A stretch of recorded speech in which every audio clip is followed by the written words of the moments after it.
While hellish demons remain to be some of the most popular choices among horror antagonists, Clive Barker entirely revamped this concept when he first introduced the Cenobites through his writings. From written descriptions of these extra-dimensional horrors in the Hellbound Heart and the Sacred Gospels, to their depictions on the big screen in the Hellraiser franchise, these Cenobites have haunted us in every dimension possible. However, not many fans realize there is a hierarchy among them, and there is much more to them than just taking orders from their supposed leader, Pinhead. Today I will be taking you through every single rank in the Cenobite Order and tell you everything you need to know about them. If not you, bring us another. So how do ranks in Hell even work? While Clive Barker has never given any explicit military rank chart for the Cenobites, there are certain known Cenobites who wield higher power than the others, even if they operate right out of some of the most chaotic corners of Hell. Now you might say that there is high variance in the Cenobites' appearance and motivations, and that there are far too many inconsistencies and contradictions among these sources, especially across media such as films and comic books. Despite all this, their evolving roles across the Hellraiser films give us a fair picture of where each of them stands on this ladder, and this is exactly why I've dug deep into their lore to extract their clearest way to show their hierarchies. These extra-dimensional beings are largely confined to Hell, and their demonic attributes make it rather easy to link them to religious institutions. Even though the religious aspects are ambiguous and the Hellraiser franchise does not explicitly link itself to any religion, there is no doubt that the Cenobites exist under a religious order that serves Leviathan. The mere idea that they are placed under one hellish ruler implies that there are many more ranks that flow downstream. So without further ado, let's start at the top and figure out the organizational structure of this evil-riddled, sadistic order.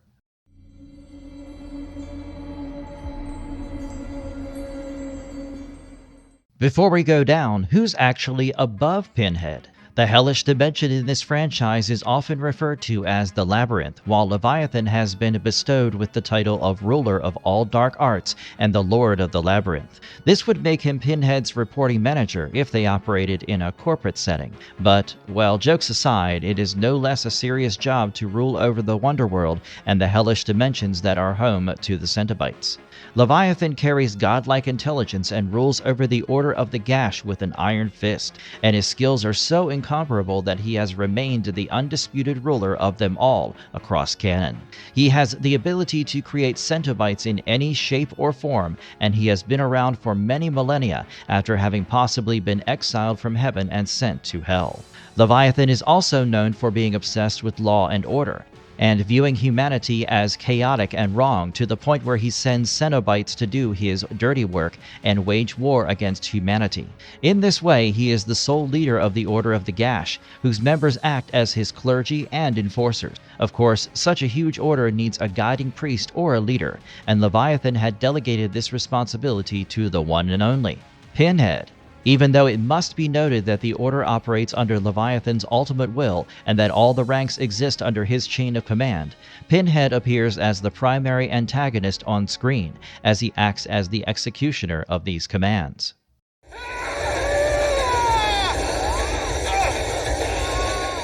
Pinhead's actual job title, Hell's Head Priest. In this way, Pinhead is often referred to as the Hell Priest, the lead Cenobite, and even the Pontifex of Leviathan. But he was not always known through this identity. In fact, for a long time he was nameless and only referred to as the lead Cenobite, who followed Leviathan's commands and kept the Order of the Gash going. This order followed a strict hierarchy and consisted of highly mutilated, hideous entities who described themselves as explorers in the further reaches of experience.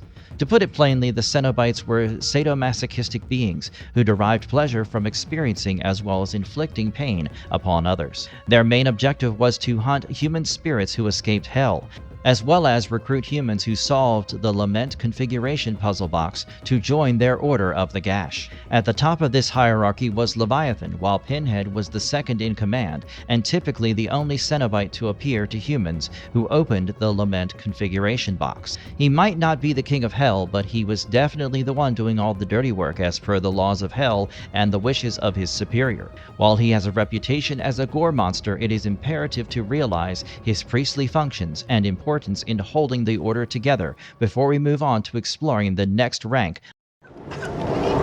We'll tear your soul apart. Rank 1, below Pinhead, his personal Gash. While Pinhead ruled over the army of Cenobites, there was an immediate second ranking of Cenobites who worked closely with him and accompanied him on most excursions. This senior ranking included Cenobites such as Chatterer, Butterball, and the female Cenobite, aka Deep Throat, who were a part of his personal Gash and the core entourage that showed up whenever a human solved the puzzle box. Even though they have compelling personalities and unique, horrifying features, they typically function more like hand-picked lieutenants who enforce Pinhead's judgments and collect souls instead of operating as individual, random monsters in the background. They also stand alongside the Hell Priest and even act on his behalf, which just goes to show how influential they are among other ranks of Cenobites. Moreover, these Cenobites also had different departments of pain among them, almost as if they specialized in certain forms of sadistic torture and pain. Chatterer, Butterball, and Deep Throat essentially formed Pinhead's squadron of Cenobites in the initial Hellraiser films, and all instances of humans solving the puzzle box are incomplete without them being present at the scene. In fact, they were also the primary antagonists who threatened the Cotton family, which marks their seniority in the hierarchy of the Cenobites. And you wanted to know? Rank 2, Senior Cenobites and Special Cases. Moving on from our classic quartet of Cenobites, there were a couple of special cases who deserve honorable mentions among the ranks. This rank essentially includes senior Cenobites who are higher in the hierarchy than the rank-and-file Cenobites, but who are not figures who dedicate themselves to following Pinhead's orders. For instance, the Doctor in Hellbound Hellraiser 2 was a dedicated servant of Leviathan who spent a lifetime unlocking dangerous minds and even grew obsessed with the puzzle boxes and the history that came with them. He even used all his wisdom to eventually offer a mental patient as a sacrifice to bring Julia back to life. And Leviathan himself gave Channard a new life and the right to execute all his putrid, disturbing fantasies. In this way, Dr. Channard was not explicitly under Pinhead's rule due to his direct connection to Leviathan, and he had enough authority to bend or challenge the limits laid down for the rest of the Order. Similarly, Angelique was a princess of the Labyrinth who eventually became a Cenobite, and her past association with the demonic world gave her an edge over other Cenobites. She had stirred up quite some trouble by living a hedonistic life on Earth, while Hell underwent a purist revolution and became victim to Pinhead's master plan. Even though Pinhead forced her to turn into a Cenobite and work with him, she was still a special case in the hierarchy due to her demonic origins. In fact, she is the only known demon to turn into a Cenobite, giving her the authority to challenge or negotiate with Pinhead at the very least.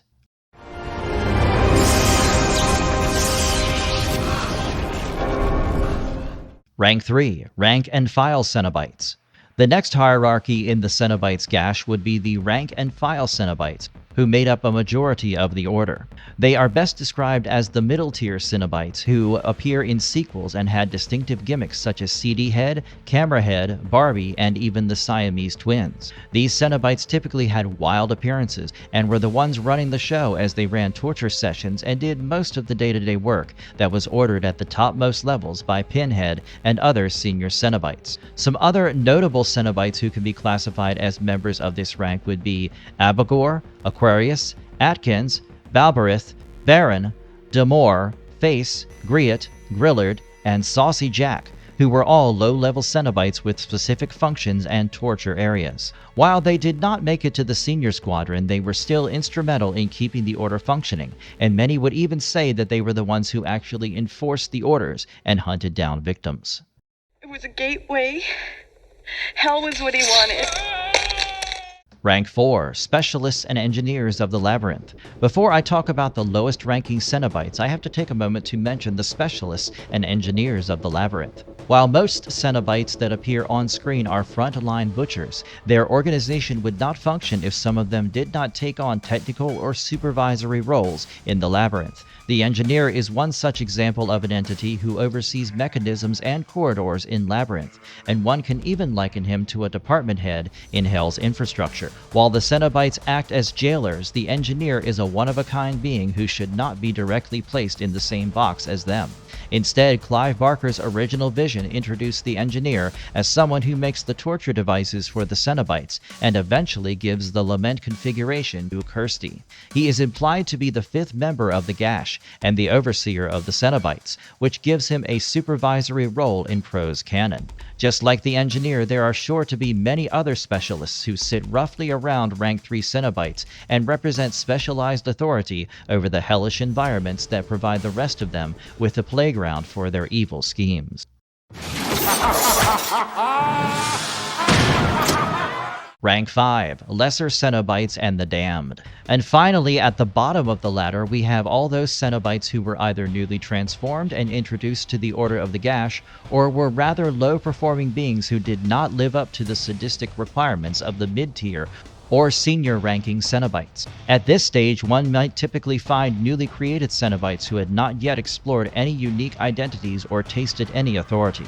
They were likely to be those ordinary human beings who had fallen victim to the higher-ranking Cenobites' torture, and were then confined to the base of this hierarchy. The Cenobites at this level might not wield much power, but they were surely quite large in number as they made up the Hell's army that served as Leviathan's servants.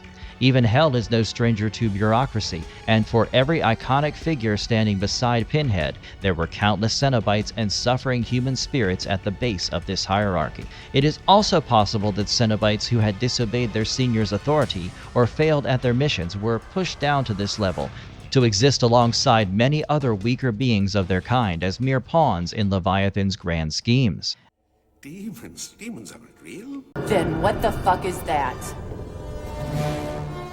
And on that note, I have covered almost every rank in the Cenobites' Order of the Gash, ranging from the Ruler of Hell to his High Priest Pinhead, to all of the mid-tier special cases and low-ranking members of the Order. While there is no official hierarchy in Hellraiser canon, there are innumerable cues that highlight how the Order operates within a set structure for those with the eyes to see. For instance, someone like Deep Throat or Dr. Chenard is definitely in a better position to deal directly with Pinhead than one of the less powerful or newly transformed Cenobites, and I hope I did this concept justice. As I wrap up this video, I'd love to hear your thoughts on the Cenobite ranks and hierarchy placements in the comments below.